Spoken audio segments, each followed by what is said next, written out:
Welcome back. We are Gentlemen United, and you are in the Man Cave. As always, for those watching this broadcast on YouTube, feel free to add your comments, objections, and questions in the comment bar. I'm Sean Best, and I'm your host. Trigger warning. If talking about fathers and or men in a positive light, or sharing the spotlight with fathers for one day in 365 offends you, I invite you to stop watching right now and go on to the next YouTube clip. Okay, with that out of the way, let's go on. In a special dedicated to Father's Day coming up this weekend, I wanted to take a moment to talk about the importance of fathers and the impact of fatherlessness on our children, our society, and civilization. If you feel the urge to say, well, what about mothers? Our jobs raising kids is difficult too, I agree, but this is a Father's Day special and we've already acknowledged the good that mothers do on Mother's Day. It's okay to share the spotlight. Ultimately, this is about the kids. The impact of this increasing absence of a father figure for children has and continues to have a very real and damaging effect, not just on the nuclear family unit, but on our communities and by extension our whole society. But before we start posting the standard Happy Father's Day platitudes, I want to spend a few minutes to explore what fathers really mean to us and importantly to civilization.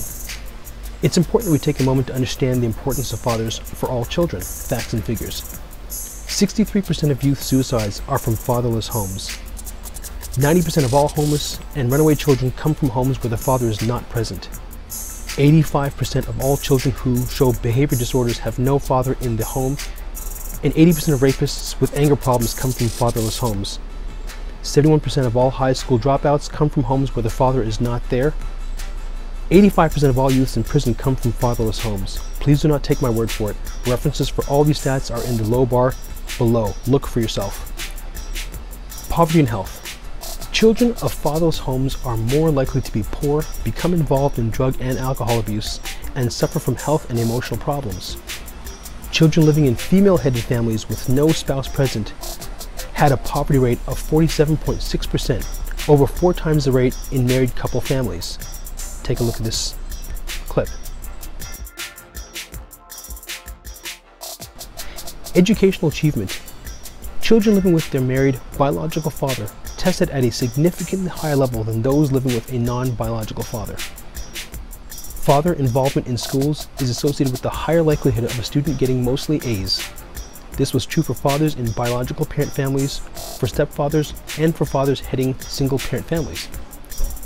71% of high school dropouts are fatherless. These children have more trouble academically, scoring poorly on tests of reading, mathematics, and thinking skills. Children from father-absent homes are more likely to be truant from school, more likely to be excluded from school, to leave school at age 16, and less likely to attain academic and professional qualifications in adulthood. Crime. Adolescents in single-parent families and step-families were more likely than their peers, intact families, to engage in delinquency. A study exploring the relationship between family structure and risk of violent acts in neighborhoods found that if the number of fathers is low in a neighborhood, there is an increase in acts of teen violence. A 1% increase in the proportion of single-parent families in a neighborhood is associated with a 3% increase in an adolescent's level of violence. Sexual activity in teen pregnancy. A study using a sample of 1,409 rural students in the South investigated the correlation between father absence and self-reported sexual activity. It revealed that adolescents in father-absence homes were more likely to report being sexually active compared to adolescents living with their fathers. Being raised without a father raises the risk of teen pregnancy, marrying with less than a high school diploma, and forming a marriage where both partners have a less than high school diploma education. This ties back to the increased poverty facts I noted a moment ago.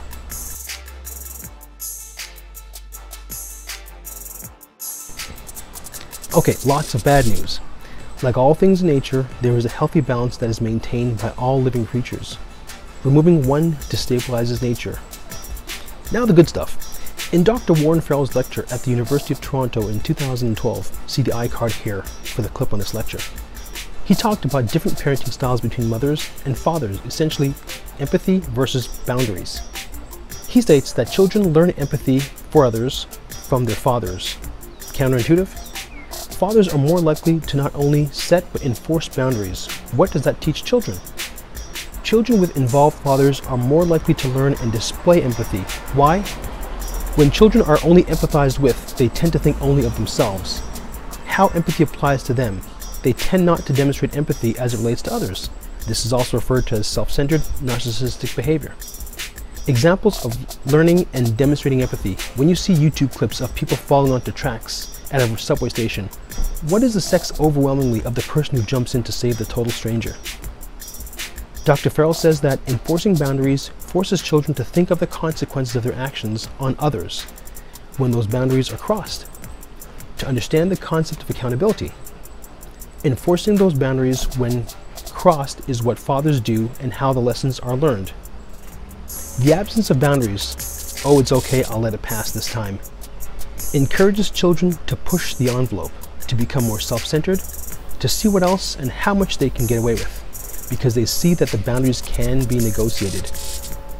Many of the facts I listed off are countered by understanding this concept. Tough love is more often the way fathers train their kids. Having both parents involved is nature's way of providing our children a set of checks and balances. Both parents contribute something different to raising children. Both are needed. Here are a few other stats to think about.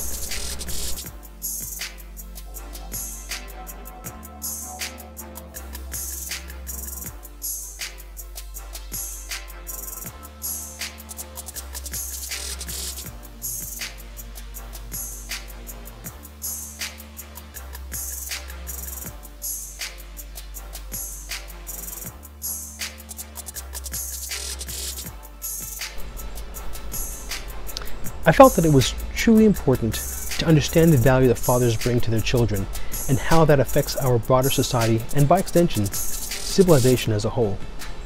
The next time you hear a single mother say that their children don't need a father or father figure, think about what you just heard and saw. Many will say, I don't agree. Often when you dig deeper, they do not separate their personal experiences or anecdotes, i.e. a very small number of people, from studies done on tens of thousands. These are statistically derived results, not anecdotes or opinions based on personal circumstances. Critical thinkers will see the difference. Like I said, do not believe what I say. Check it out for yourself. With that said, I would like to honor and give my thanks to fathers, to my father, and to all the fathers to be out there. I know that you do what you do, often without recognition, sometimes thanklessly, and even in the face of adversity. But your children need you to go on nonetheless. What you say and do imprints itself on their very DNA. What you do now not only prepares them for life as adults, but is the foundation on which they will raise their kids. You are the backbone of our society.